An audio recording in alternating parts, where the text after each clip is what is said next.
I was fascinated by this article I saw over the weekend. It was in the Federalist. It was written by my next guest talking about Jon Stewart. Now, Jon Stewart, for a number of years, hosted a very popular show on HBO. It was a kind of a fake news show. I never watched a lot of it. A lot of people said it was hilarious. It was funny. I never found it to be that way.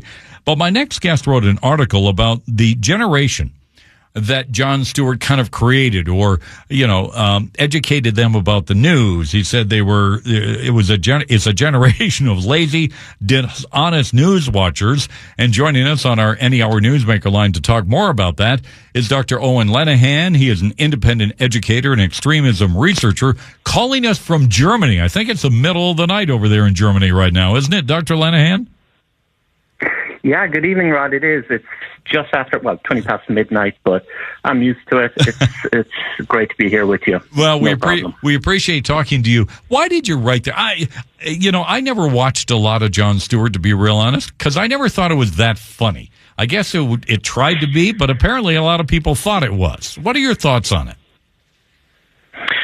I think two things happened that I find very interesting. First of all, I tweeted out just a brief tweet just saying that I believe we were done a great disservice, my generation, by Jon Stewart. And it really took off. I mean, it really resonated with a lot of people who had this exact same feeling that I did, that, hey, we were sold, a bit of a bait and switch here. See, for my generation anyway, so what I would have been, I was 18 in 2000. I was just starting in university. Mm-hmm. Then, we're hit with 9/11. We're hit with the war in Iraq. This is what's framing our experience, I suppose. And, this was a very uncertain time. I know, so on college campuses,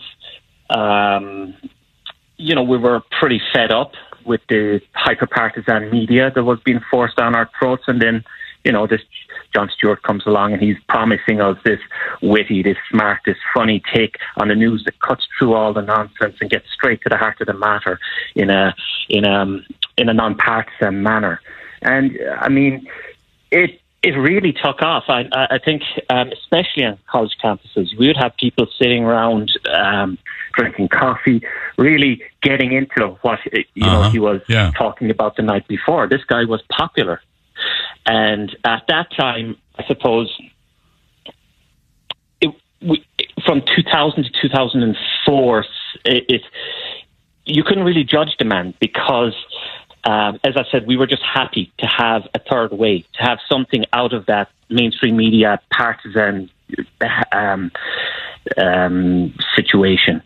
And he provided us with that. There were alarm bells in 2004 when he was obviously supporting John Kerry. But again, we forgave that, I suppose, because, again, we're a younger crowd. This is not. I think you're naturally more liberal anyway when you're a kid. You're certainly going to give the guy the benefit of the doubt. But then, okay, Obama comes along and it's mask off. I mean, then you realize that he didn't just hate George Bush. It wasn't just, viscerally anti-Bush and his administration. No, actually, he just hates all Republicans. Yeah. And I think that was when, a lot of people tuned out. A lot of us kind of were disgusted because, like I said, this was a very specific moment in time. This really was a formative moment in time. And like I say, you have that fear associated with the uncertainty, war in Iraq and whatnot. Yeah. So it was a big deal, and it was a big betrayal when you saw this guy then under the Obama administration. Dr. Lenihan, what was the attraction of Jon Stewart to younger people like yourself? Was it just different? Was it making fun of the news and the people making the news every day? What was the attraction?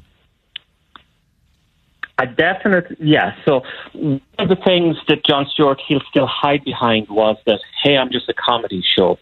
So there was the comedy element, I think, this too, I suppose to put it in context, this was the time of, let's say, MTV, The Simpsons. There was a kind of Jackass. There's a kind of a time where a little bit smug and a little bit, that kind of witty hard edge was funny. This really, I guess it appealed to us, but let's be honest, I guess we were programmed to it. That's what was available and that's what we were shown, I suppose you could say taught.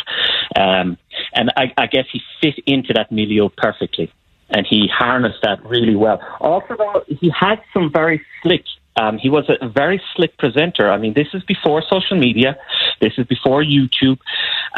He was using these very slick packages of visuals and to make his point.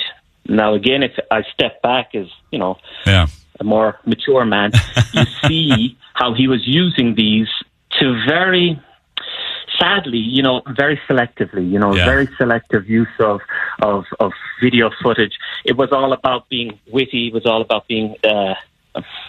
I think it would fall more into smarmy or smug. Yeah, I was going to say that. Today. But the media loved this guy, didn't they, Dr. Lenihan? They loved this guy. Well, this is the thing, right? His whole shtick was that he was criticizing both sides equally. Let's say liberal media and conservative media, but he wasn't. The conservative media, he really reserved his hatred and anger for them. Like I say, when you were younger, it's snappy, it's fast, it's witty, he's funny. You don't fully see through that, but what you do start to see through is, wait a minute, the liberal media only ever get a very mild rebuke. And the reality is that all those guys love him. That for them it's a badge of honor even to be rebuked by him. He's one of theirs, and they know it.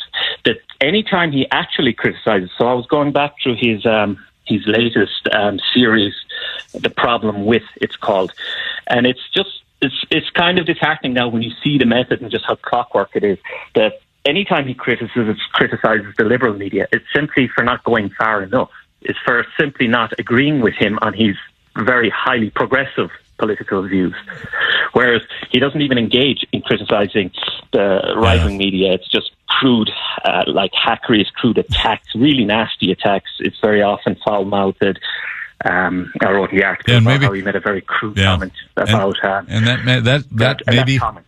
that was maybe what people liked about it. He used crude language and got away with it. Correct. Nobody called him into question. Right. Dr. Lenihan, thank you for joining us tonight. I know you're up late at night in Germany. We appreciate you calling in. Thank you. My pleasure. Thank you. All right. Joining us on our Newsmaker line, that's Dr. Eoin Lenihan. He is an independent educator and extremist researcher joining us here on the Rod Arquette Show. Of course, talking about Jon Stewart breeding a generation of lazy, dishonest news watchers. More coming.